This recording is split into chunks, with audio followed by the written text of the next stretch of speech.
The last time Cody Rhodes wore a dark suit, people completely turned on him. Belts, Cody. Let me share my 3 worst and best moments and my top 5 superstars in this episode of WWE Raw. For the 3 worst moments, at number 3, we got the Intercontinental Championship match.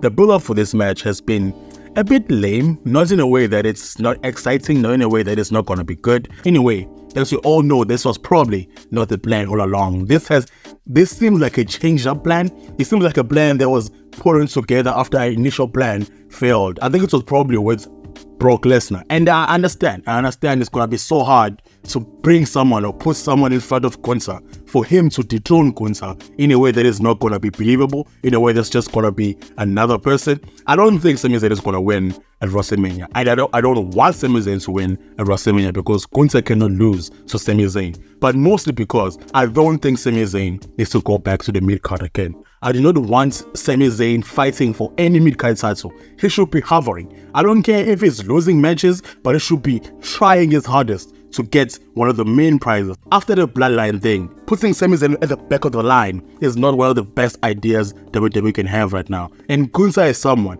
who needs another stronger person or an absolute underdog to dethrone him. Now, we've already passed the whole Chad Gable thing because it's clear they're not going to give Chad Gable the WrestleMania spot. But I don't think Sami Zayn is going to win, or if he is going to win, I don't think that's going to be a good idea. Now, I'm a bit worried what happens to Gunther after this, or what happens to Sami after this, or what happens to Chad Gable after this. The build-up is not as good as it should be for someone who's the longest reigning Intercontinental Heavyweight Champion of all time. And number 2, we got the Creed Brothers loss.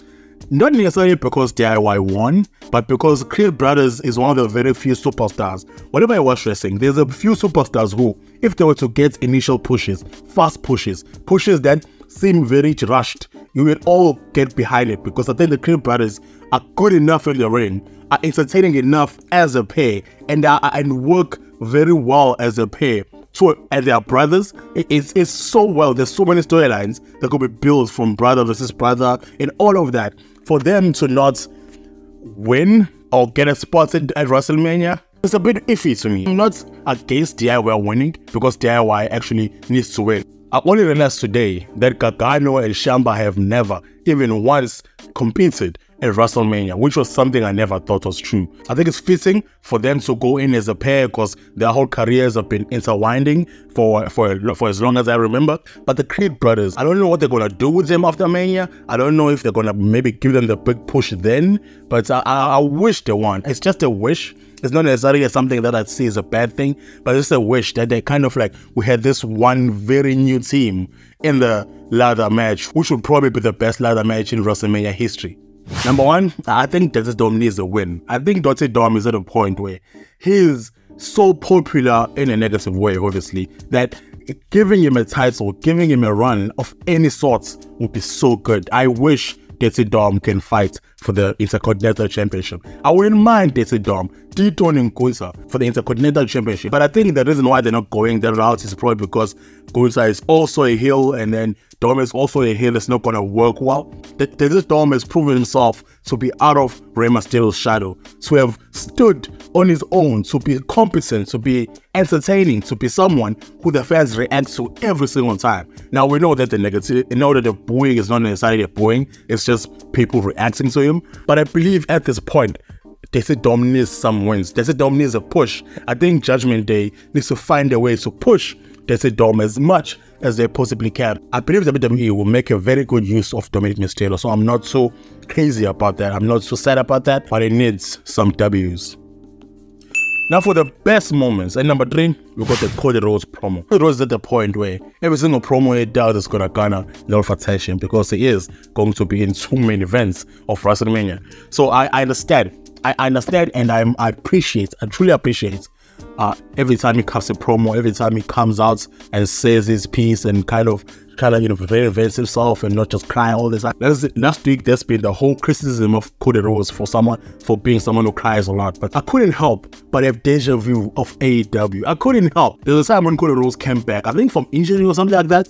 He had like a dark suit and they fought Malachi Black and stuff like that. After he beat Malachi Black, I don't know if it's after that, I don't remember correctly, but after that period, he got booed out of the building until he left AEW. So it was like, whenever I see that, I'm just like, okay, now that's pretty deep. And I will make a video about how everyone is gonna turn on Cody Rhodes after WrestleMania. And people are not gonna like him at all. It's just gonna happen. It's part of it. But let me just finish the story. Whenever you want a babyface to win, especially when you push for a babyface to win that match, after that you're just like, nah, just give it to another person. You know what I mean? That's just how it is. But promo-wise, Cody is still killing it. I don't know, man. I kind of wanted to finish his story, but at the same time, I'm just like, man, Roman Reigns, man. Roman Reigns' history that should not end like this. I don't know.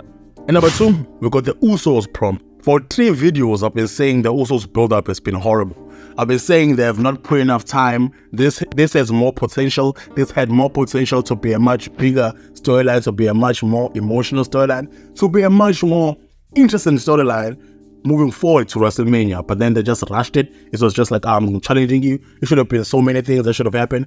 But this promo was amazing because I kind of believe Jimmy Uso, and I want Jimmy Uso to win. Because a lot of people didn't understand when Jimmy Uso turned double heel on Jey Uso. But I think I understand it now. When he did that, he was trying to take him out of the bloodline. Make sure he stands on his own. Don't be someone who gets corrupted by the chiefdom. Don't be someone who has to deal with the whole family, with Roman Reigns, with Solo Sikoa. He foresaw what was going to happen to him if he stayed in the group, and it gave him a chance to leave the group and let him be. And that's what happened. But now Jey Uso is not someone who says that, you know what I mean? But I love that they're probably going to reconcile at WrestleMania. I think it's too early for them to do that, but I think they're going to do that. But if they do that, because if that happens, that basically means the bloodline is going to end at WrestleMania 40. At number 1, we got the Seth and McIntyre promo.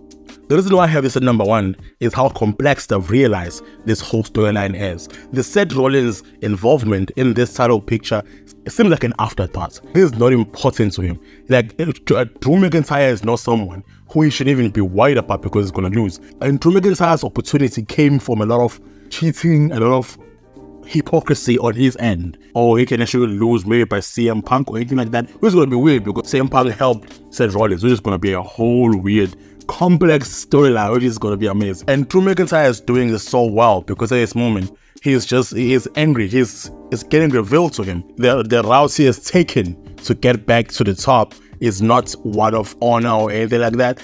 Seth Rollins is making it clear that he is not important in the grand scheme of things because he is not someone to be taken seriously. He is not someone who's stuck to his word. He's someone who's just a crybaby himself. He's not going to do anything for the title if he wins it at WrestleMania.